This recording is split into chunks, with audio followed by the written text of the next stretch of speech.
This is rated for 250 pounds or more. All right, Steve, we all good? All set. All right. Afternoon, everyone. Thanks for being here.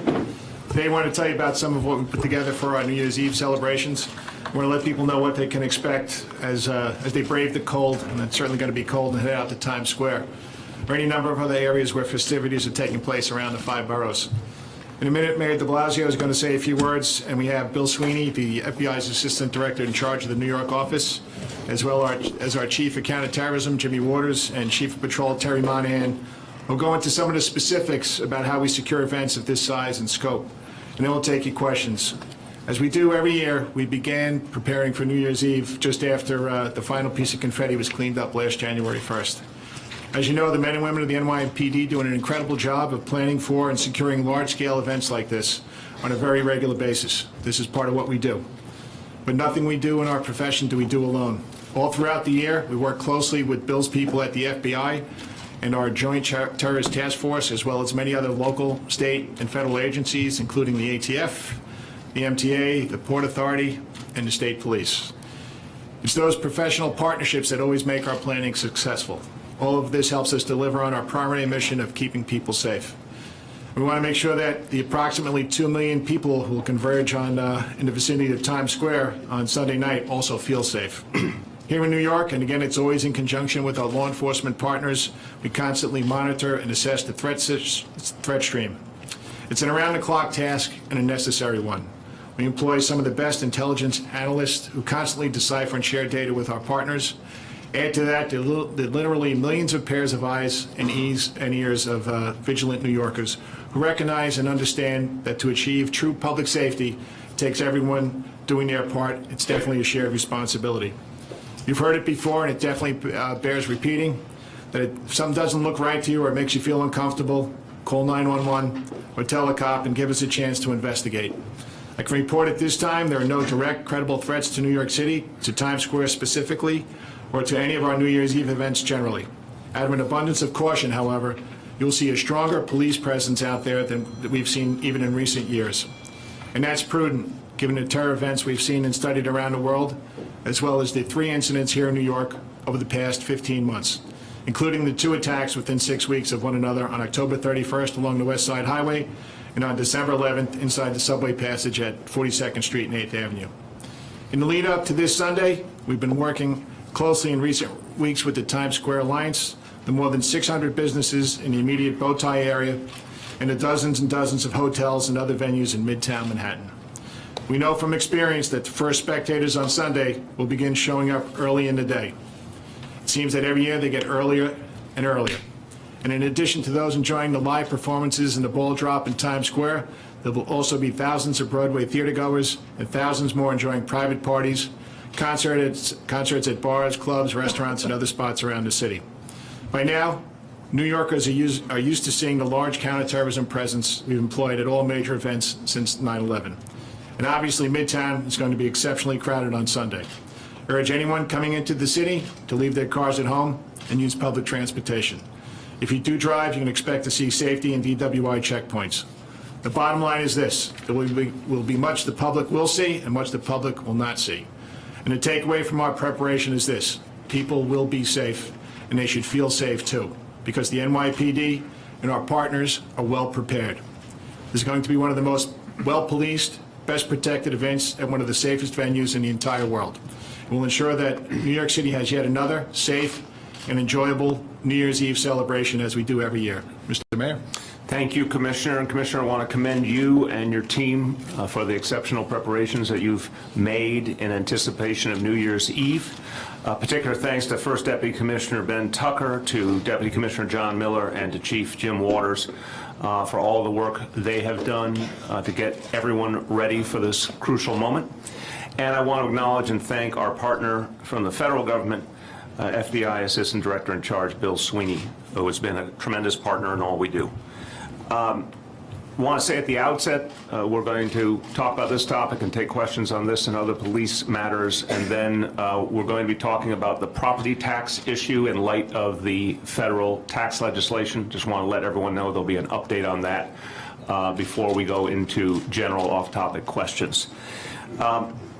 This event every year, New Year's Eve, is one of the things that people all over the country, all over the world most associate with New York City. It's a moment of great pride for New York City, a huge, joyous event, and literally people all over the world ring in the new year through watching this event in Times Square, and they think of it as the ultimate expression of crossing over into a new year. That puts a huge responsibility on all of us to keep it safe. It's, again, a point of pride for New York City. New York City is one of the few places in the world that could host an event like this and provide this level of security. It makes us very proud, but we're also quite aware of the amount of work that has to go into it and the agility, the ability to constantly update our strategies and improve them as we get new information each year. So the NYPD has done a great job preparing to protect the hundreds and hundreds of thousands of people who will be coming to New Year's Eve. We understand why we are a target. Unfortunately, it's a sad reality, but we understand it, and bluntly, it is because of our values as New Yorkers, because of our success as a pluralistic city. Terrorists regard New York as the exact kind of place they want to disrupt, and New Yorkers respond consistently with strength and resiliency. We saw it after the 2 attacks in the fall. People in the city handled it with great strength and in a very admirable way, as did the NYPD. And the NYPD proved once again its ability to handle and respond to any situation. We are clear that those characteristics, that strength, that resiliency, that unwillingness to ever bend in the face of threats, marks the character of New Yorkers and is something the city should be proud of as well, and that will again be on display. We are ready to have a great celebration. And I want to emphasize what you heard from the Commissioner. There are no credible and specific threats against New York City at this point in time, and no credible and specific threats against the New Year's Eve celebrations. But we are still vigilant at all times. We are very proud of the fact that the NYPD this year proved its ability to achieve even greater results. We're proud of being the safest big city in America. We're proud of the fact that we are getting even safer. This NYPD has managed to achieve that while facing an ever more complex terrorist threat. They've done both with tremendous ability and professionalism. We know there's more work to be done, but we take heart from the fact that just in the last few months, we had a very successful New York City Marathon, we had a very successful Macy's Thanksgiving Parade. These big events came off without a hitch because of exceptional planning and because of the use of exceptional resources to secure them, and that's the exact model we'll use again on New Year's Eve. We have put the patrol officers out in numbers we need for this situation. We've made very clear in the last few years that we will continue to use the number necessary to secure each situation. And again, the vital cooperation with our federal partners has been crucial to ensuring that we're ready in all ways. That being said, and the Commissioner said it so powerfully after the last incident, the NYPD is the best police force in the world. We have tremendous cooperation with our partners, but we must have the help of the people of the city to do everything we need to do.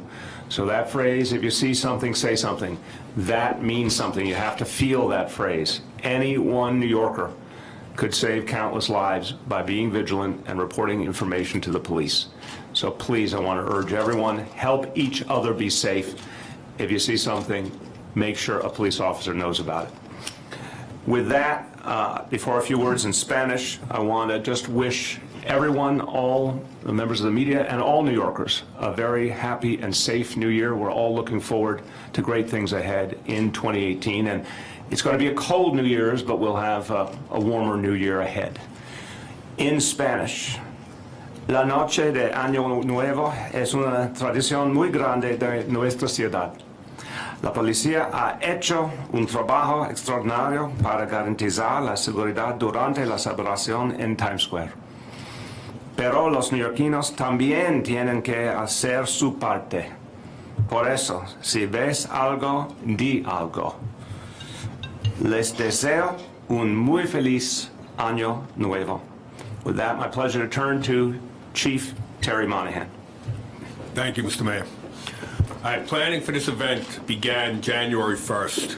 And it's been constantly adjusted and updated as events occurred here in the city, in this country, and around the world. It's been a tremendous effort on the part of Chief Billy Morris and Chief Jimmy Waters from Counterterrorism and all their personnel assigned to Manhattan South and the Counterterrorism Bureau to put together this plan to make sure that everyone that comes to Times Square that day can come and be ensured that they will be safe. So as we move forward, 11 a.m., crosstown traffic will be shut from 37th Street to 59th Street, 6th to 8th Avenue. At that time, we'll begin to seal off the entire bow tie area with concrete, block of cars, and sand trucks. Within that area, there are 125 parking garages. Each and every one of those parking garages will be closed and sealed. Cars will not be allowed to come in or to come out. There will be a truck restriction in place on 6th and 8th Avenue starting at 11 a.m. from 34th Street to 59th Street. No trucks will be allowed within that area. Once we're into the zone, there are 12 access points for spectators to come in. Each one of those access points will have vaporweight dogs assigned there, and there'll be heavy weapon teams. Spectators will be walking through a checkpoint area where they will be checked. Bags will be checked and screened. There'll be no large bags, no coolers, no umbrellas into the area. You'll go through a magnetometer, so we'll make sure there are no weapons. Once you go there and you proceed to the pens, you will again be screened a second time before you're allowed to enter the pens. There will be heavy weapon teams and dogs assigned throughout the entire viewing area. In addition, we will have our emergency service units working hand in hand with the FBI and Secret Service, and we will have observation teams with counter-sniper capabilities assigned throughout the entire viewing area. In addition, every hotel within the Times Square area will have uniform officers assigned to those hotels working hand in hand with the hotel securities. Our transit hubs. Transit will be fully staffed that day. We will be conducting train inspections and bag screenings at locations throughout the city, not just in the Times Square area. Transit will also have dogs working throughout the transit system. Our aviation unit will have a ship up the entire night, and it'll be covering the entire Manhattan area. There'll be at least one ship up at all times. In addition to the Times Square area, we have major details going on in Coney Island, and we have the Central Park Run. We will have heavy weapon teams out in those locations, and we will also have sand trucks and blocker vehicles.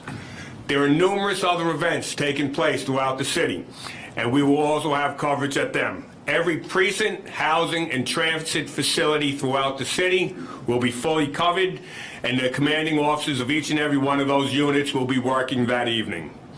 Our highway units will be fully staffed, working the highways to deter any drunk driving. So the message out there is be responsible. Don't get behind the wheel of a car after you've been drinking. This is a shared responsibility, whether it's in the Times Square area or anywhere else around the city. As been said before, if you see something, say something. There are going to be cops out throughout the city, Times Square, and everywhere else in the city. Do not hesitate to go up to a cop if there's something that makes you feel uncomfortable, and let us investigate it. That's what we're here for. With all of this done, I can really say that this should be a very safe and happy New Year for everyone. Thank you. Jimmy Waters. Thanks, Commissioner.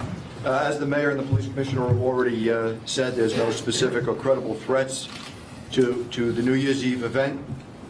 We are aware of the propaganda that has been disseminated by ISIS and its affiliates. We follow the attacks that occur around the world. Our analysts are at work each and every day looking at those attacks and analyzing them. They inform our training and our deployments. We are conducting executive meetings today with personnel that will be assigned to the detail. So all the executives, captains, and above are downstairs in a training informational session right now with people from operations, Manhattan South, and counterterrorism and intelligence bureaus.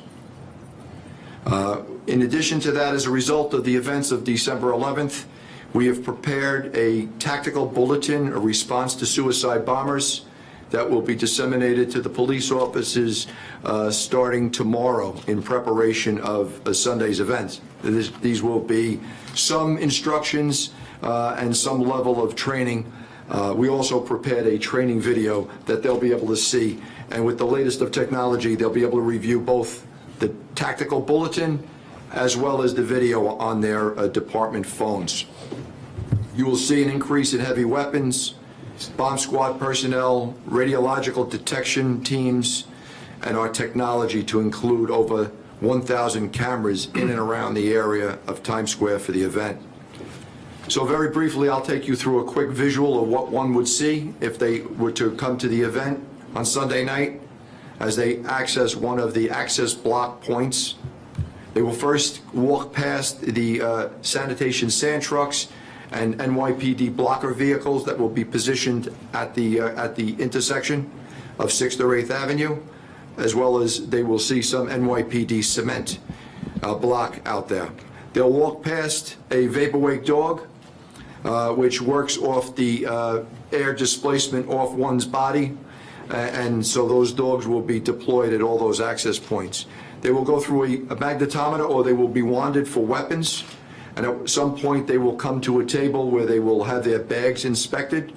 In some cases, we will randomly take those bags and swipe the handles with explosive detection equipment, followed on and supported by the Critical Response Command or the Strategic Response Group heavy weapons teams at all locations. They will then proceed on to the pens, where this process will be repeated a second time as they enter the pens. They will again be wanded. They will walk past another dog. There's radiological detection equipment on all the officers' gun belts, and then they will proceed into the pens, all with an overwatch from not only the observation teams of emergency service, but the Critical Response Command and the Strategic Response Group long gun teams. Commissioner. Okay, thank you, Jim. I'm going to take some on-topic questions. Yep. Stop a suicide bomber from going into the area where someone is going into the pins, just blowing him or herself up right there. This is why we have the checkpoints, the multiple layered checkpoints in place with the vaporwake dogs. That's part of the process. The vaporwake dogs, I don't know if you have seen them in action, but what they can detect and how they work as a team. They're extremely effective. Couldn't someone just go to the crowd where everyone's going? You have to pass through a checkpoint before you go to the pen. You're actually passing through 2 checkpoints. In the back row? Yeah. 2 questions. One, somebody mind mentioning what's new this year as opposed to last year? Between this year and last year? Yeah. The difference between this year and last year is we're putting out more vaporwake dogs. We're also putting out more observation teams with counter-sniper capabilities. And we're increasing the size of the detail, the uniform detail, too. And I'm not going to give you the exact number, just before you ask. Second question, you mentioned the hotels. In Las Vegas, the shooter was from up above. Is there some sort of plan to... Yeah, there is. In each hotel, we're going to have uniform officers working in each hotel, and we'll have multiple emergency service and critical response command response teams located throughout the venue. Yes. In the back. You mentioned global events is something that you pay attention to. We've seen in recent weeks a lot of anti-U.S. demonstrations since the Trump administration announced moving the embassy in Israel to Jerusalem. I'm wondering if those kind of things factor into your security plans, and how do they factor into your personal sense of worry going into this holiday?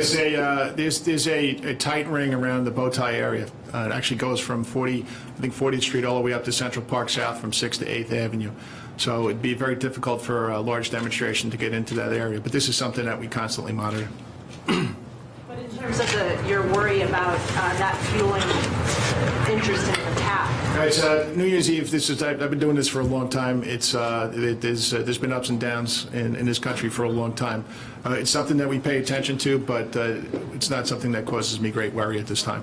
In the back row. You briefly mentioned the polls. Can you say what you think people going out there, and also how, if at all, the amount of clothing people are going to be wearing is going to impact security approaches and hard to identify people. Yeah, it's, I don't know if, I'm sure you've paid attention to the weather forecast. I think as the ball drops, it's going to be somewhere in the vicinity of between 12 and 15 degrees. So anybody that comes, they have to prepare for that, especially if they're going to be standing out there for 12 to 16 hours. Now, this is the sensitivity of the vaporwave dogs are of great importance on a night like this. People are going to be wearing heavy clothing, but at each checkpoint we have heavy weapons teams too. So and we're preparing for anything that happens that might possibly happen. Go on. Chief spoke of ISIS propaganda. Is that the usual just terror tactics, or are there any additional propaganda that issue that would specify? Well, as reported in the media in the last couple of days, there's been a number of videos that have been put out, showing different parts of New York City, Cardinal Dolan, et cetera. But this is their regular run-of-the-mill propaganda. But they've been talking about Christmas and New Year's now for quite some time. We're now past Christmas and approaching New Year. Yep, Graham. Sorry, Commissioner, are you guys doing other uniform cops and hotels? Are you looking at the guest hall? Yeah, I don't want to go. Yeah, and I don't want to go into specifics of how we're vetting out people going to hotels, but it's an important part of planning for the event. Josh? It's actually a question for the mayor. Mr. Mayor, given the weather forecast, in addition to the NYPD and FBI issues, have you had to change or increase your deployments in terms of fire, EMS personnel? Because it seems like it's going to be so cold that no matter how many people, how heavy people dress, there may be additional cold-related illnesses that arise when people are locked in there for so long. Look, the broad point I'd make is we understand this time of year we can get this kind of weather, so everything we do as a city is with the understanding we may have to respond quickly to a severe weather situation. Obviously, we have special protocols. If we think there's going to be people out on the street in larger numbers who may be in danger, we have special protocols around addressing homeless people on the streets, etc. That's something we have in place consistently, whether it's New Year's Eve or any other cold time of the year. In terms of anything particular to the Times Square area, I'd bounce it back to PD in their coordination with FDNY if there's any special ambulance allotment beyond what we normally have. Obviously, we normally have quite a lot of capacity there. Yeah, we're working in conjunction with Dan Nigro's people at the fire department and EMS to make sure we have the appropriate number of personnel there and the ability to get around through the emergency lanes. They'll be part of the meeting. We have an interagency meeting right before the event. So, and they're also down at our operations center. We have FDNY and EMS stationed at our operations center. Yep. Regarding the threat of a Las Vegas-style sniper from lab in the building, are you also putting some kind of markers or reflective signs on? Yeah, I'm not going to talk about exactly what we're doing to counter that threat. In the back row. Commissioner, my own friends and family sometimes ask, well, what is suspicious activity? If I see something or somebody, or is there anything I should be specifically looking for? So what might you say to people that are visiting New York, not used to New York, that may want to be on the lookout? What are their behaviors? Just in general, as you come into the event in the subway or you're walking down the street, maybe not look at your phone, maybe not take your headphones off and just pay attention to what's going on around you. And if you see something that or someone that might look nervous or suspicious, just make sure you call 911 or grab a cop. There's going to be thousands of cops in that area there, and give us a chance to investigate it. Now, it's an important component here is the millions of extra eyes and ears we're going to have. And if you see something that makes you uncomfortable, let us know, and we'll investigate it. Yep. Chief Waters, can you go a little more into the anti-suicide bombing bulletin and video that you're going to be showing the officers who are signing up? So we're just going to give them some guidelines. We owe it to the cops to give them some kind of guidelines in what they can do or what they should do, including getting hard cover, getting innocent bystanders out of the way if they suspect somebody in a pre-blast situation, and then addressing that individual and trying to safely make him stop, make him go to the ground so that we can take him into custody with the assistance of the bomb squad. In a post-blast situation, we would wait for the arrival of the bomb squad and emergency service, to make an approach, if that's practical, always rendering aid to victims if there are any, God forbid, at the scene first, and then allowing the bomb squad to render safe and make safe that individual. And how do you incapacitate a person who may be detonating suicide? Well, as a last resort, deadly physical force.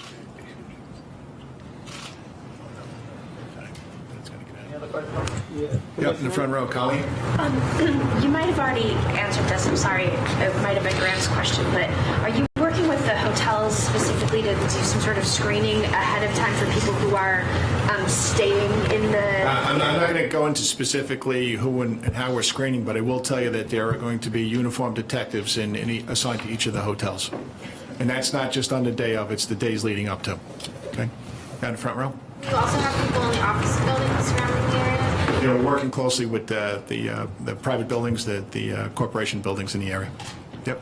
Second row. Mr. Mayor, I'm wondering, I'm sure there's a lot of people dead set on going, but I'm sure there's also a lot of people looking at the weather or thinking about safety and deciding whether or not to go. Do you, at this point this year, encourage people, if they're on the fence, to stay home? Look, everyone has to decide what they prefer. I've said I admire people who want to stand there for many hours in the cold. That takes a special personality. But the fact is they will absolutely be safe, as you can hear from the preparations.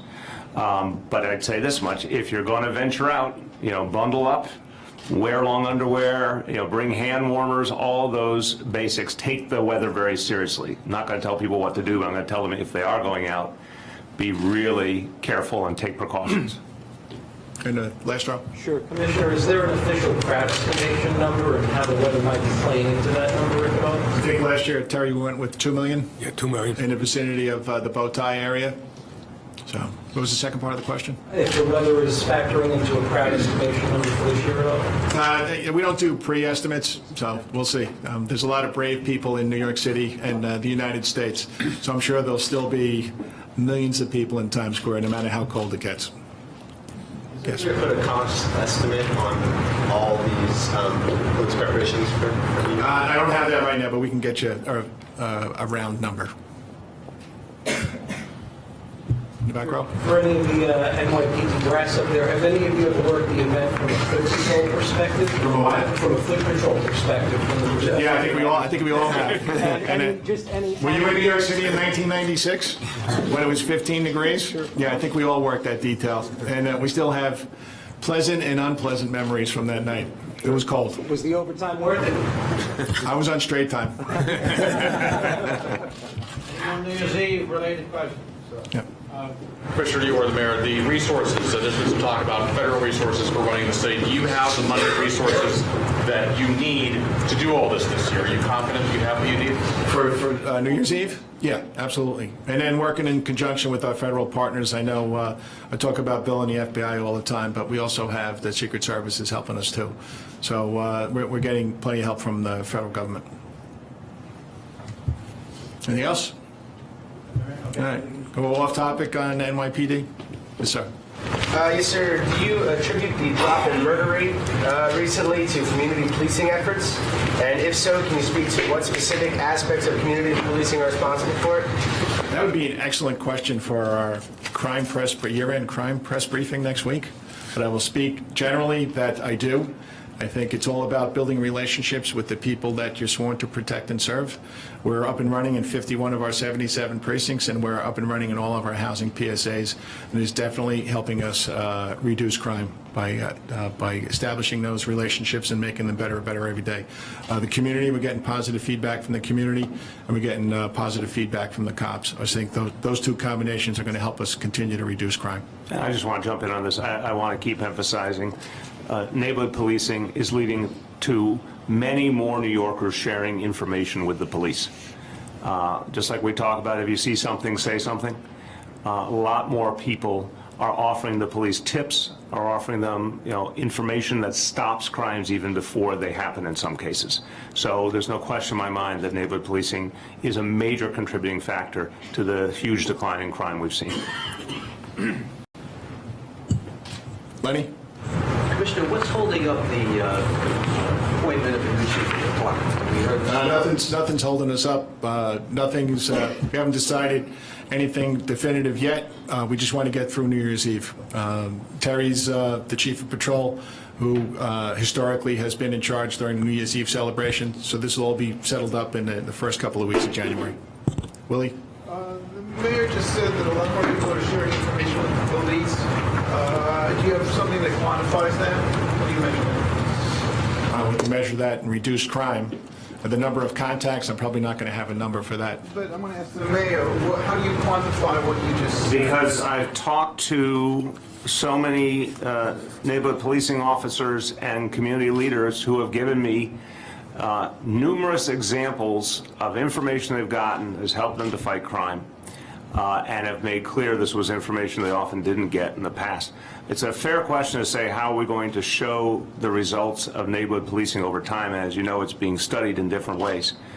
There's just no question in my mind, based on the numbers we're seeing, how well the precincts are doing that have the NCO program, everything we're hearing from community residents and police on the ground. There's no question in my mind what's happening here.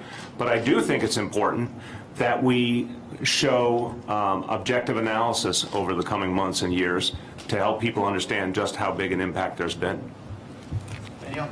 On the Crown Heights murder of a young woman, can you say internal relations as it relates to the suspension of the two officers? We're conducting an internal investigation to look at the actions of those two police officers and, quite frankly, everybody involved in response to that incident. We don't have anything finalized yet. I talk about my pride in the NYPD each and every day, and if unfortunately there are times that we don't live up to that standard, it's up to us to make sure that we fully investigate that, and if discipline needs to be dealt out, we'll do that.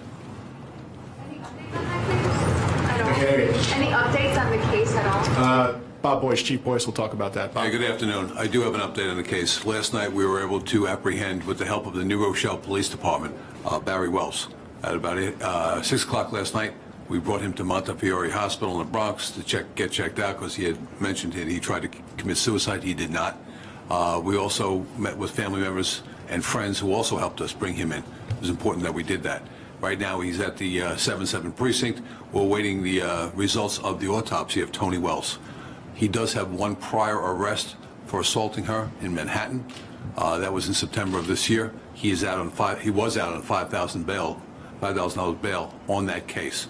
That's where we are right now. We're in the midst of an autopsy. We'll know more as we go forward this evening.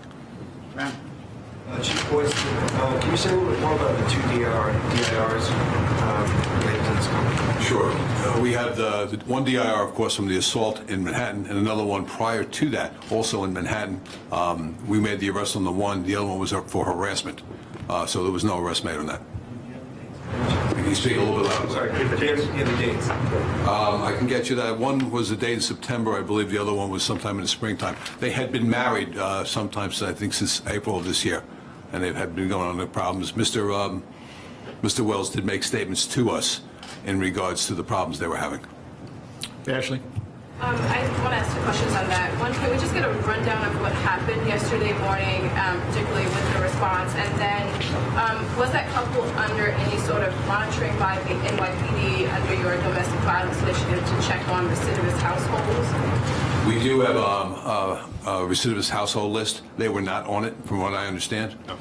They just had recently had these problems. Two of them in Manhattan. They lived in the 7-7 precinct on Sterling Place. So they were not, from what I understand, any visits by anybody in the NYPD prior to that. This was an on-again, off-again living arrangement because she was also living with her mom in Manhattan. That's where the assault occurred. I don't have the chronology available for you right now. That's part of our investigation, and once we finalize that, we'll make sure we tell you about it. Can we get some numbers on domestic violence acts and homicides? And as well, maybe the conversation right now, but I just wonder if where you are with the implementations of the task force on domestic violence. Well, I would tell you next week we'll have all that for you. So, when we do the end of the year, I don't have this now. Ashley, we'll get you the DV. Sorry, Bob. We'll get you the DV and the DV homicide numbers at the end of the press conference. Okay. You're welcome. Yep. Can And I'm sorry, I was being handed. No, go ahead. I understand. I'm just wondering where the city, and Commissioner O'Neill's part of this too, I just wondered where the city is with the implementations of the Commission on Domestic Violence. Look, as we've said before, one, the NYPD has changed many of its approaches to domestic violence in ways I think are very powerful, including the huge focus on the follow-up visits and the persistent visits at the precinct level. But there are a number of other recommendations that we're going to be implementing. We'll have more to say in the new year about the schedule for how we're going to do that. Got a question? Questions over here? Yes, Commissioner. Can you talk about the ComStat program and talk about if it's had an effect or interrelates with community policing? Can I talk about the ComStat program? I could probably talk about that for about 5 hours, if you want me to. Listen, I've been going to ComStat since 1996. I've seen it evolve over the years, and with Terry, Chief Monahan involved in ComStat as Chief of Patrol, and Dermot Shea, the metrics that we're using for the neighborhood policing program constantly come into play. We want to see what the NCOs are doing, what the sector cops are doing too. Yes? So I have two questions. One is regarding that Crown Heights incident. So when the two officers responded to that initial call to check on this woman, do you know what time that call was? What time that 911 call came? Well, I think right now we're developing a timeline on this right now, but that was prior to when the second call where they went to. We'll get that forward as we do the investigation. Whether it was like hours, minutes, or... I think it was probably close to an hour prior to that. Okay. And then my second question is regarding a different incident. This was in the Lower East Side. Someone had put a mural of a piece on the building, and we had heard that the NYPD may be looking to charge the person. We're discussing with the owner of that building if they want to go forward with a complaint against that individual who's identified herself through social media. So we'll see what the owner of that building wants to do. Any other police crime questions? Yep. Commissioner, as you know, Erica Garner suffered a catastrophic heart attack. She's not going to recover apparently. Looking back on that entire sequence of circumstances and events, do you feel that the department acted completely appropriately in the aftermath of that incident? Or are there things that you feel that you could have done better, more, other than has happened since then? So we're going to talk about what the department has done since July of 2014, and after November and December 2014, when both Ferguson and Garner's decisions came down. Just take a look at how much we've evolved, and we're up and running in 51 of our 77 precincts with neighborhood policing, and a big part of this is what occurred during that incident, and quite frankly, the atmosphere of the city. And the trust that we've lost during that incident, and the trust we're each and every day we're building back here in New York City. So I think our response was appropriate and continues to get better and better every day. Yes. Commissioner, for you, there's a lot of talk as crime levels drop about, stop and frisk has been reduced so much and crime continues to drop.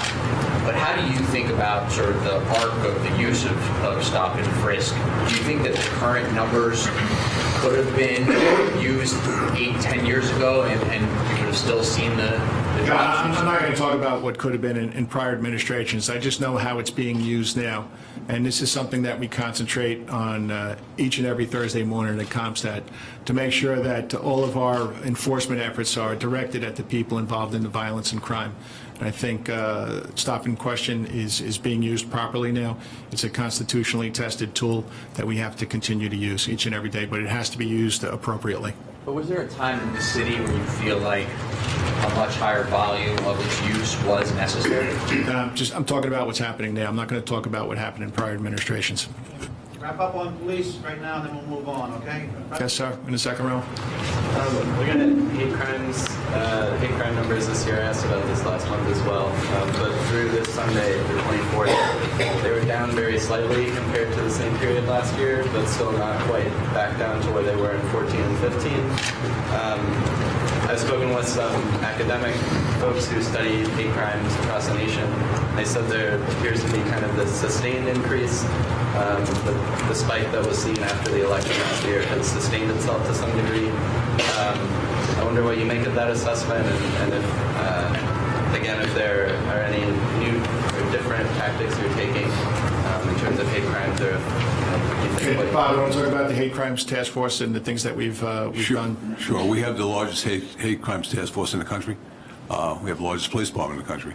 So we've seen, though they're up from last year, I think about 11% the last time I looked. I don't have those stats on me right now. At one time, they were up 30%.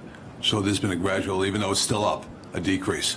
So we look at things that are happening, and a lot of those was, we saw a tremendous increase in people, criminal mischief, people putting SWAT stickers all over the trains and gas stations and public bathrooms everywhere. We've seen a reduction of that. That's we look at almost as a national discourse, what's going on, how people are speaking in the country, what's going on around the world. So we've seen that tone down dramatically as we go into the latter part of this year. So that's what I can speak to that thereof now. It looks like it's winding down from what we saw. Up front, last up, please. Up front. Commissioner, how many officers have received implicit bias training since Eric Garner's death? Yeah. So we are in the process of beginning the implicit bias training. We've been piloting a number of classes and courses and writing curriculum, and also doing some research with respect to what the best training might look like.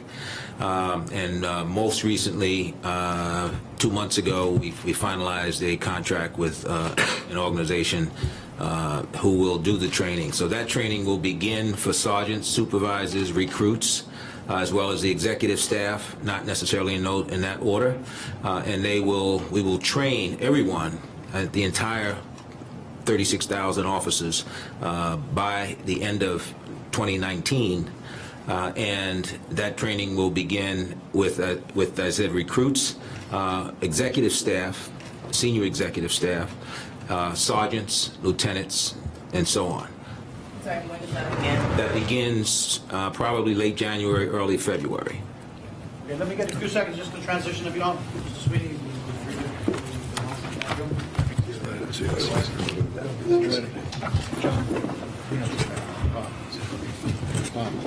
See out there. Yep.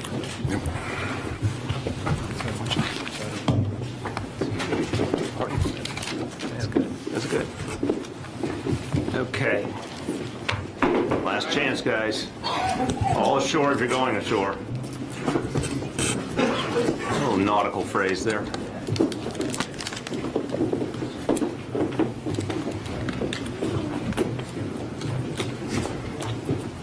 Okay. All right, we're going to talk about the property tax situation. Let's just get that door closed, please. Okay, I want to talk about, excuse me, I want to talk about the Trump tax plan and what it's going to mean for New Yorkers. The bill that President Trump signed into law last week was a very thoughtful Christmas present to the wealthy and to corporations in this country. But for a lot of New Yorkers, there's going to be a whole different reality. A lot of New Yorkers are going to, unfortunately, suffer as a result of this legislation. And the alarm was sounded in a bipartisan manner by members of Congress, both Republicans and Democrats from New York State. But the president and the Republican leadership persisted and have now created a situation that will mean many New Yorkers will experience double taxation in a very unfair manner. About 600,000 New York City tax filers will see a tax hike as a result of this legislation. The average predicted is about $5,000 per household, so very, very substantial negative impact. And most of the people will be affected, most of the 600,000 New York City taxpayers who will be negatively affected, average income under $75,000 a year. So this is working class and middle class people are going to take the hit in this city. we understand this is going to make for a tough situation for many people who have already been struggling to make ends meet. We want to lighten that burden in any way we can, no matter how unfair this legislation was, no matter how mean-spirited. We need to do everything we can to lighten the burden. So what we want to urge here is that New Yorkers take advantage of the opportunity in the coming days to prepay property taxes if you can. Now, obviously, some people are not in a position to do that in terms of cash flow. I certainly can understand that. For the vast majority of my life, I would not have been able to prepay taxes. But some people can do it. And what we are allowing, working with the state, is the prepayment of property taxes for the first 2 quarters of 2018. So again, for up through June of 2018, so basically half a year. Now, because this is something that's only been fully worked through in the last few days, it's important that anyone who feels they're in a position to take advantage of this opportunity and avoid some of the additional federal tax exposure next year, if you think you might be able to benefit from this, go see or call a professional tax preparation specialist. It's very important to get specific help in doing this because it's an unusual situation to prepay. You can also get information from the city website, and it's a special web address I want to give people, probably one you haven't seen previously. It's on.nyc.gov/property tax. So literally the letters on.nyc.gov/property tax. You can get more information. We're very, very concerned about the impact that this tax plan is going to have immediately on so many New Yorkers. I'm also worried about the larger ramifications of it going forward and what it could do to federal support for New York City on many other fronts. That still remains to be seen. That will be played out in the budget process in the weeks ahead. But we know what the impact on individual New Yorkers is already. We know how negative it is. We know how harmful it is. We hope at least some New Yorkers can take advantage of this opportunity to prepay. Let me just say a quick summary of that in Spanish. El plan de los republicanos perjudicará a los neoyorquinos al limitar las deducciones fiscales estatales y locales. Queremos facilitar las cosas al permitir pagar en este momento los primeros 2 trimestres de los impuestos a la propiedad del año próximo. Hable con un especialista de impuestos o visite la página on.nyc.gov/property tax para más información. With that, just want to see if there's any questions on that, and then we'll go to other topics as well. First off, that figure of $5,000, that's per year over the 10 years of the legislation, or is that just in the first year? I'll get you the calculations, but remember that for so many New Yorkers, now you have your state income tax, your local income tax, and your property tax that are exposed now in a way that they weren't before. All of that used to be deductible. And so the numbers that we derived were from the final legislation and calculating based on how many New Yorkers paid how much tax in each of those categories. We believe that's the kind of exposure will be typical. And to follow on that, aren't you concerned about misleading people a little bit, considering the IRS's own statements and interpretations of this? I mean, you would have to challenge it in court in order for people to get that deduction for 2007. Well, no, we believe that based on the work we've done with the state of New York and the state's specific directives, that we are fully within the law in giving people this opportunity to prepay. Again, I understand not everyone will be able to take advantage of it. I understand there's only a few days left. But if it is something that will lighten the burden, people should take advantage of it. And from our understanding, it is appropriate and effective. I don't see any harm in it if people are able to do it. We want to make sure that they don't have that additional tax exposure. I think it's a worthwhile thing to do. Do you agree with the IRS's interpretation? I agree with the state's and the city's interpretation. Yes. Mr. Mayor, this has been a nightmare for a lot of local tax assessor offices in New York City, obviously a little bit bigger. How can people pay, and what's been the plan of the Department of Finance to kind of process this influx? Yeah, I mean, this was decision made, obviously, in consultation with the state and the actions the state has taken. There is prepayment. It's not something that's unheard of. It's not something people necessarily do so typically, but you can do it. There is a methodology for doing it. If there's additional numbers that come in, we can accommodate that, and we'll do whatever we have to accommodate it, because we want to try and give people a break here. But yeah, it is a complicated situation, to say the least. It's not a fair situation, but this is something that we hope will lighten the burden for some people, and we're ready to accommodate whatever additional influx there is. Sure. And you'll be able to pay online? Again, I'm not the expert on the methodologies, so again, either consult a tax preparer or go to that city website for how you can do it. It's something that is available to people. I don't think I've ever personally taken advantage of it, but it is something that's available to people, has been available before. On the tax issue first, and we'll go to other topics after. Have you seen an influx? I mean, you've seen places on Long Island where there's like lines out the door. Have you heard reports? We'd have to get you from our finance department what they're seeing. Again, this came together in the last days as the state clarified the rules regarding this. So I know there's a tremendous amount of interest, but we'd have to get back to you with how much people have been calling in. Gloria? Mr. Mayor, you're a homeowner. Do you plan to prepay property taxes yourself? We are talking to our tax specialist this very day to figure out if that's something we can do, and if we can, we want to. I would say our cash flow is limited due to somebody's higher education, but we'll do our best if we can.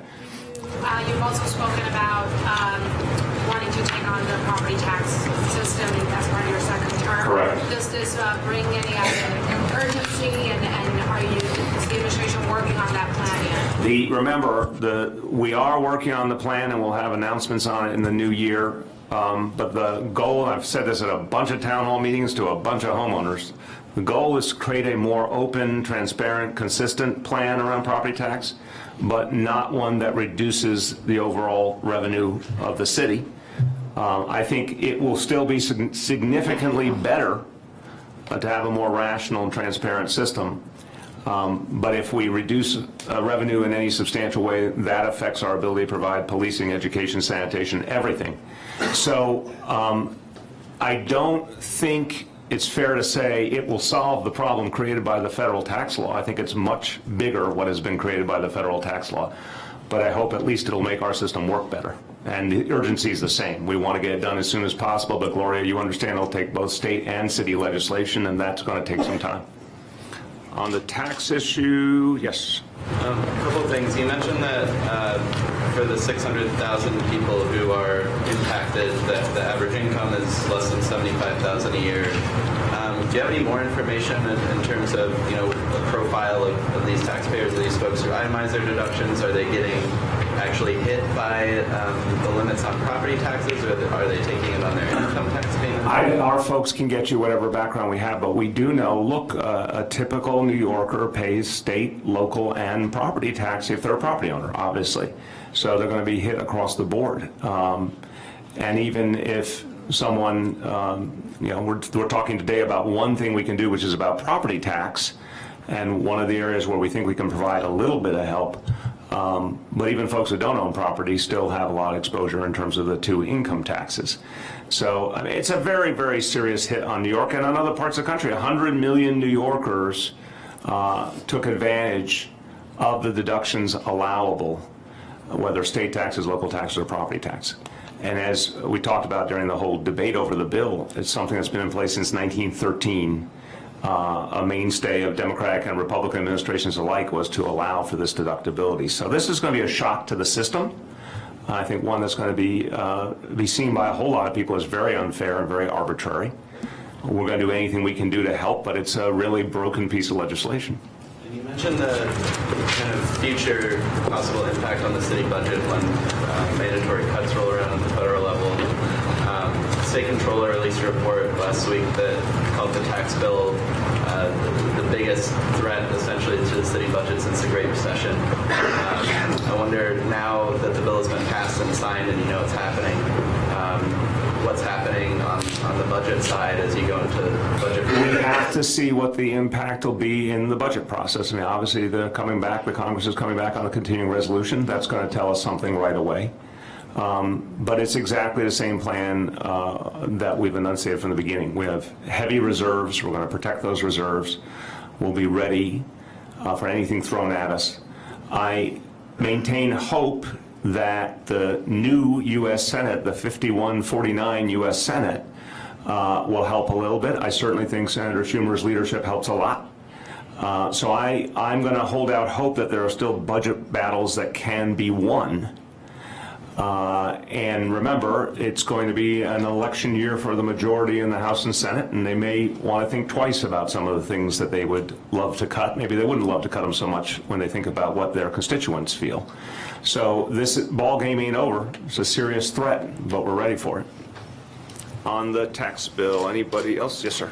Mr. Mayor, a lot of folks are saying, or at least there's some rhetoric floating around, that this tax plan is to target blue states. Also, the idea that it's targeting taxes with targeting states with taxes that are already very high.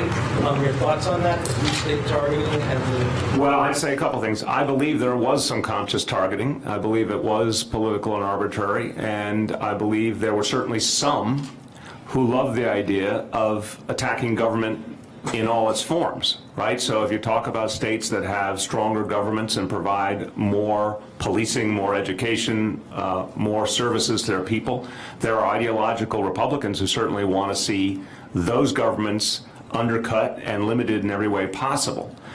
But I think there's more to this than that. I think this was, first and foremost, an effort to give a massive tax giveaway to the wealthy and corporations. They had to find money to do it. I mean, in the end, you could see the mad dash to find money, and this was one of the places that at least the Republican leadership thought was the most palatable of imperfect options.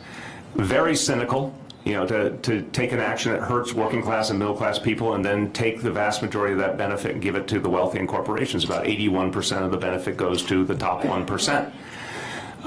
The surprise they will find, and you see it in the public polling pretty consistently, is that people have seen through it, understand it's a giveaway to the wealthy and corporations, and it's not just blue states in the end. It's 100 million taxpayers, and that's a huge percentage of this country in lots of places that aren't blue states, and they're going to be very upset too. Last call on the tax issue, and then we'll go to other issues. Yes? Mr. Mayor, just want to talk about the inauguration. Okay, let's just try the last call a little bit tighter there. Last call on the tax issue. Taxes once, twice. Go ahead, Mom. Taxes, right, go ahead. SALT has gotten most of the attention. There are other parts of the bill that will also impact the city's budget. Match refunding, the elimination of the historic preservation tax credit, some cuts to commuter benefits. What are you doing as we enter the budget season to also deal with those possibilities other than the likely cut to the tax revenues as well as the tax change? Yeah, you are on top of your facts. There's a lot of elements to this that are very damning, not just for New York City, but for localities all over the country. This is what we do in any budget process, is we evaluate all of the factors, whether it's in the private sector economy, whether it's federal actions, state actions, and that determines our revenue estimates, it determines our assumptions about how our different programs are going to operate. Look, we're going to have the preliminary budget coming up in a few weeks. And then we're going to go through a larger process that will allow us to see what actually happens in Washington on the federal budget. We're going to go through a process with the state budget, and we're going to have to assess it all. And as we do, we'll be able to give you really clear answers about what we think each of those pieces means for New York City. But right now, obviously, you know, just days after the bill was signed, we're still assessing the full impact. Louder? Do you think PEGS or a similar program is on the table? Well, look, I'm not going to foreshadow. I'm only going to say we have always held the option available to determine additional savings. We've had savings programs in our budgets. If we need to go farther into that area, we will, but I don't want to speak to any specifics until we formulate it. Okay, Mara. Yeah, two-part question on the inauguration. So Senator Sanders, as you announced yesterday, is going to be swearing you in. Can you tell us a little bit about how that came together and follow up? Yes, I picked up a telephone, I called him, I said, would you swear me in? He said yes. I have had the tremendous honor of getting to know Bernie Sanders and starting to work with him on some important issues. And I think the world of him. I think no one has done more to change the discussion in this country on the question of income inequality and to, I think, usher in the beginning of a whole new form of progressive activism.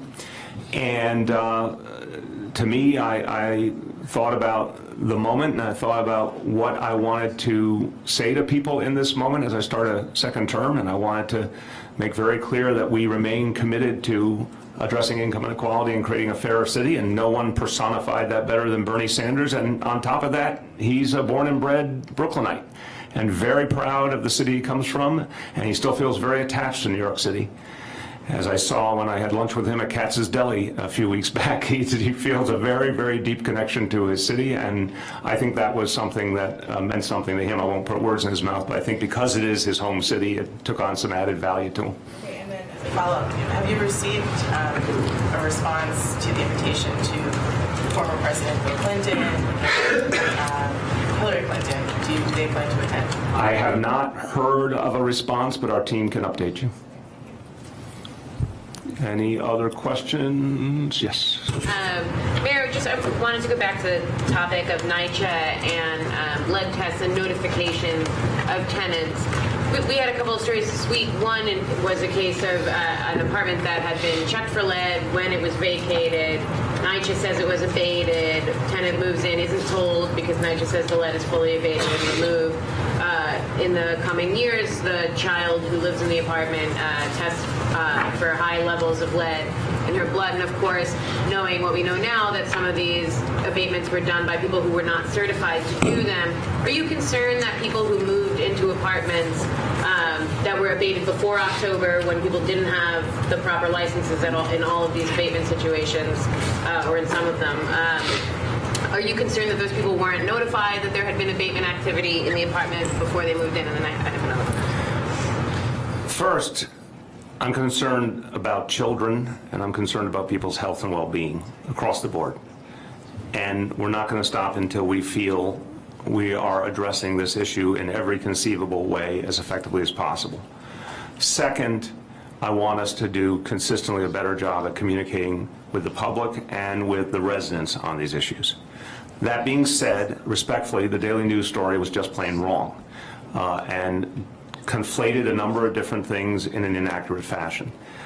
The actions taken when an apartment is vacated, the full work done on an apartment, that was done in an appropriate way by certified people. That's true in other situations, and we've been open about this, where there was only a repainting, for example, not because an apartment was vacated and went through a full checklist. In some of the other cases, things weren't done by certified people. That issue has now been addressed. But on the vacating of apartments, there was a firm protocol that did involve certified people doing that work. Obviously, as well, on the question of the children, we have to be very careful, and I would urge the Daily News to be more careful in assuming the situation of each of these children. And I say this with deep concern for the children. We don't believe that the information the Daily News has put forward accurately portrays the situation with these children. We all need to know what is the nature of their disability. Is it lead-based? Is it lead that came from the living space or some other source? From what we've seen in the reporting, again, a lot of information is conflated that does not specifically provide the facts on what happened in these cases. So we're going to keep working with everyone in NYCHA. Anybody who feels their child has a problem, we want to follow up on. Our Department of Health follows up on very aggressively. We'll continue to do that. But we have to be clear, one, some problems are not based on lead. Two, some lead problems sadly may have come from other sources. We need to be very careful and scientific about that and not make assumptions. So are you saying in this case the child, the child had more than 10 parts per, Again, I'm not here, I'm not going to go into, I'm not going back and forth with you respectfully, because I don't think the Daily News, looked at this carefully enough. We're happy to have our health officials talk to you about what the situation is with these children, what the source may have been, what the impact has been on the kids. But again, I just don't accept the premise here that all these pieces connect the way your paper thinks they connect. And then, I'm sorry, there was just another case yesterday of more lead being found in another building. I believe it was the Throgs Neck houses. And they registered lead in some 70 apartments, according to a tenant leader there. And those tenants have had their people are coming in to repaint, but they told the tenant leaders and others have told the Daily News that they weren't told by the people coming in to repaint that it was for lead. Are you confident that people are actually being notified of what's going on in their apartments? I don't depend on the people coming in to paint to be the sources of public information. Our job is to alert people directly. NYCHA reaching out to their residents, and obviously through public information through the media and others on our website, all the different tools. We're going to keep doing that.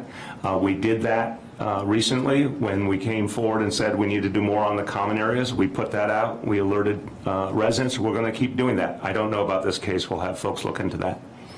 Yes. So in the past couple of months, we've seen 2 groundings of NYC ferries. Ferries have sprung leaks. Some of them haven't had to come out of service. So at this point, and especially in the cold months now, why should anyone feel safe taking NYC ferries at this point? Well, respectfully, your question overstates the situation greatly. The ferries have been safe. That is a fact. We've had a huge level of demand for the ferries. They've worked well. There were times when we had too much demand and we had to adjust, and we did adjust. Safety has not been a problem here. Now, that being said, I'm not happy about these 2 instances one bit. From what I know, and this is preliminary information, there needs to be fuller investigation, both of them were based on human error, but that doesn't make them acceptable. Again, thank God no one was injured in either incident. But I am demanding real answers from the contractor as to why this has happened. It makes no sense to me. These are routes that are well known. The information is there about where there might be any problems along the routes that they have to move around. This literally makes no sense to me. So both of the pilots involved were pulled off their work and evaluated. We'll get back to you on the details about that situation. But no, there's no question it's safe. We have ample evidence it's safe. And we're going to continue to make sure the services run well. How is it safe for people to be stranded on a sandbar in freezing temperatures for 6 hours? Look, again, it's not an acceptable situation in the sense that it was totally avoidable. This much we can say for sure. Shouldn't have happened. Not satisfying or acceptable to me at all. And we're going to take action. People are safe because people all came out of it safe. That's the answer.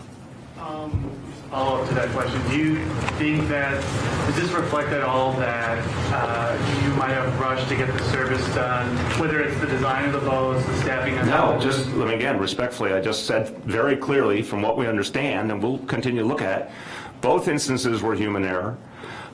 Human error is a part of human life, but that doesn't make it acceptable to me. The boats have been fine. There were a few issues with a few boats. They were addressed and resolved. The routes, every day we've been running the routes without this kind of problem. I have no idea why in these 2 instances specifically these mistakes were made, and we want to get to the bottom of it, and we want to make sure that appropriate disciplinary action is taken. But you got to look at the totality of something that's now been going on for quite a while and has had a huge number of riders. This has happened twice, and we're going to take steps to make sure it doesn't happen again. Go ahead. This is another question about community policing from before. Are the efforts of the NYPD to target specific known criminal offenders and gangs working? And have illegal firearms been reduced in the city? I think that's a yes and a yes. Go ahead, Commissioner. Do you want a detailed response or just the 2 yeses? I'd like a detailed response, Commissioner. Just look at the levels of crime and violence in New York City. And I'm not going to talk into prognosticate about how we're going to end up the year, but just look at the reduction in shootings over the last 2 years. That's not an accident that happened. Right? There's a lot of hard work going in here targeting Bob Boyce's people, targeting the people, the very small percentage of the people involved in violence and crime here. And that's an integral part of the neighborhood policing program. Getting people to help us identify who's involved in the violence. We do it pretty well, but I think if working in conjunction in the community, we do it even better. So I think that, moving forward here, I think we can continue to push crime down, as I said before, and targeting the gangs and crews is going to be the way we do that. What was the second part of the question? I wanted to know if illegal firearms have been reduced in the city and how you're keeping track. Well, we continue to work with our local prosecutors and the U.S. attorney's offices when we do arrest someone with a firearm to make sure that they get the appropriate consequence for doing that. And we continue to make firearms arrests each and every day. And lastly, sir, have there been increases in technology available to police officers at the lowest level, at the street level, I mean? So this is your first press conference? Yeah. Okay. Yeah. I mean, look at the phones. Look at LPR. Look at AVL. Each and every RMP has a tablet in it. ShotSpotter. So there's tremendous. We have tremendous technological capabilities. And has that been effective? Yes. Next. Yeah. This week, your office released a lot of emails in response to loan requests. I wanted to ask you about one specific thing. Ross Oppinger was the finance chairman, I think was his title with your campaign. He was finance director. There was a lot of emails between him and City Hall. I'm wondering if you think there's any issue there with somebody who was dealing directly with donors on behalf of the campaign, also dealing directly with City Hall. Again, the specific emails, at least some of them as I understand it, were about things like inviting people to events, for example, because we're going back now years with some of these emails. When we were trying to win the Democratic National Convention, we put together a committee to show the Democratic Party that there would be tremendous support in New York City for the convention, including fundraising support, which conventions are costly and the host city bears a lot of those expenses.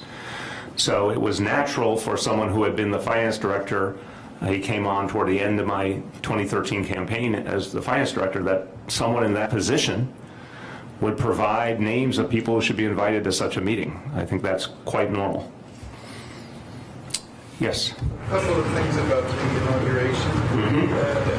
Is there an inauguration committee, and if your approach to that is different from the last time you're coming out, why? So it's a whole different animal this time.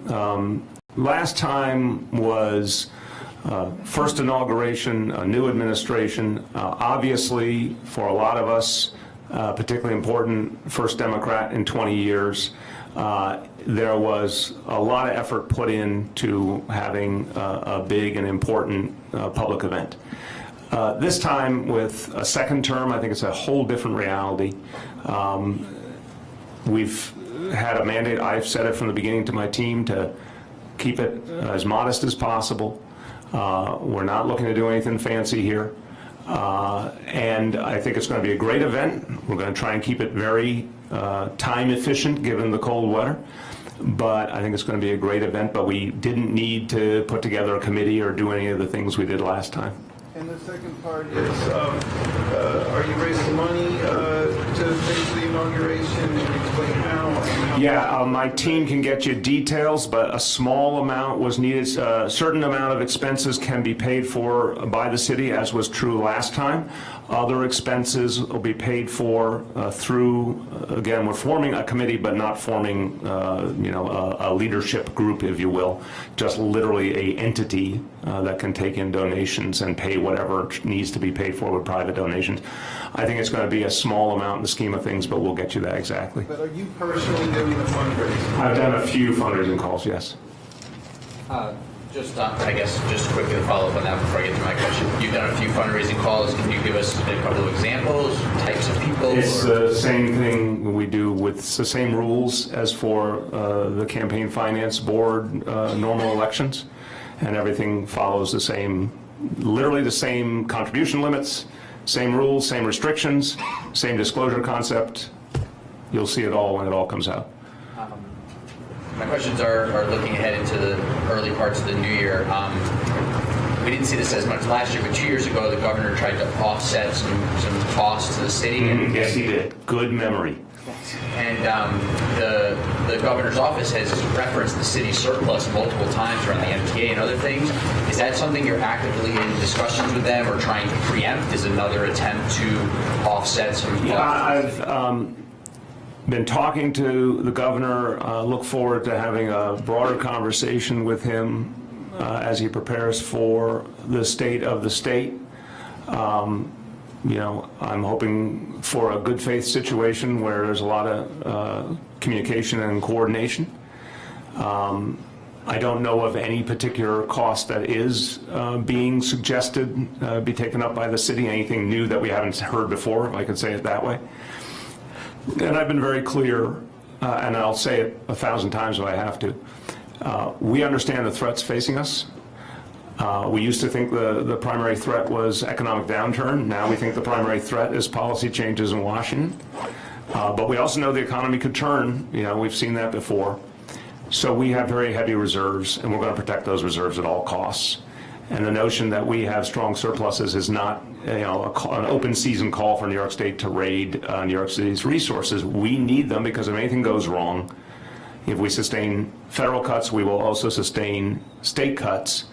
And our ability to keep our police force at this level and to continue so much of what we're doing that's improved the quality of life, the only way we protect that is with those strong reserves and not allowing them to be undercut. So they can talk about all they want. It's not going to change my approach.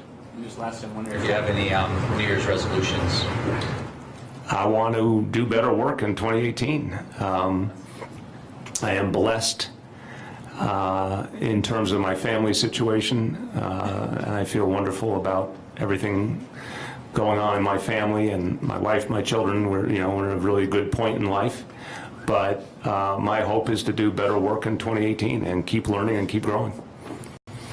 Liz. Can you tell us about who's pushing the button for the ball drop and how that decision was made? That's not our decision. I don't know all the nuances. Eric can follow up, but there's a whole effort that is not determined by the city of New York that decides who else is a part of that, and I can't tell you who else is a part of that. Okay, last call, Gloria. Do you plan on going for the state of Yes. And so can you just give us a bit of a broader idea of what you're looking forward to in terms of what will be included for the governor's plans that affect the city directly? We're all expecting congestion pricing to be a big part of Look, I don't know what's going to be in the state of the state, and again, I'm looking forward to talking to the governor about it.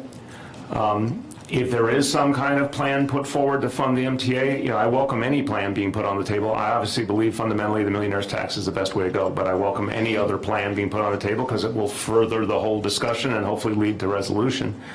My hope always is to see improvements in the state support for education. I think there's a decent chance that will happen this year. To see additional help in terms of affordable housing and supportive housing. It's the same things we've been talking about. That fundamental agenda doesn't change. Say again? Is that also congestion pricing? You said you're supportive of many plans. No, don't worry, I'm not going to pop that out on you. No, I believe in the millionaire's tax. But I have said many, many times, if there is a congestion pricing plan, put it on the table. It would be good for all of us to see an alternative. The millionaire's tax plan that I support, introduced by Senator Gianaris and Assemblymember O'Donnell, is a living, breathing, actual, tangible thing. And some people can say they like it, other people can say they don't like it, but it exists, you can see it. If people want to promote congestion pricing, put a plan on the table. And so if that happens, it strongly suggests that we'll get into a point, hopefully leading up to the state budget, where there'll be some resolution on these matters. Last call.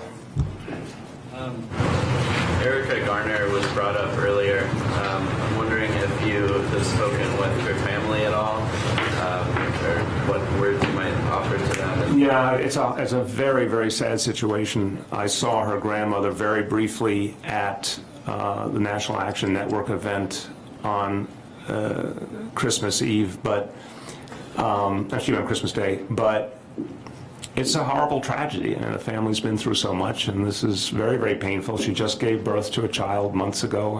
It's a horrible, horrible tragedy, and I feel for the family. Yeah. Mayor, I'm going to try to squeeze two quick ones in here. What's the status of the Monuments Commission? Should we expect news on that before the end of the year? That's off the plate. You should expect news on it very shortly. I'm not sure it's going to be before the end of the year, but it's going to be days. Okay. And this is the end of your first term Yes. as mayor. Obviously, looking ahead with the inauguration. Obviously, there's lots of hard work to being mayor, but I'm curious, what was the most fun thing you got to do in your first term as mayor? There are a lot of fun things. Wow. I don't know if I have a most fun thing. Look, it's been a wonderful experience. It's been a fascinating experience. I always say there's a lot of beautiful things that happen in this city. And people who tell me their stories, and I don't have a perfect vignette for you, but, just meeting the people of this city in every borough and every neighborhood and hearing about their lives means a lot to me. I met some extraordinary people along the way. I mentioned, having this growing relationship with Bernie Sanders. That's an amazing thing. That's been a fascinating and positive thing, but so many other people as well. So, I think for Charlene and I, it's been a very moving experience. I always say it's not fun in the conventional sense, but it's rewarding, it's fascinating, it's moving in many ways. Okay, last call.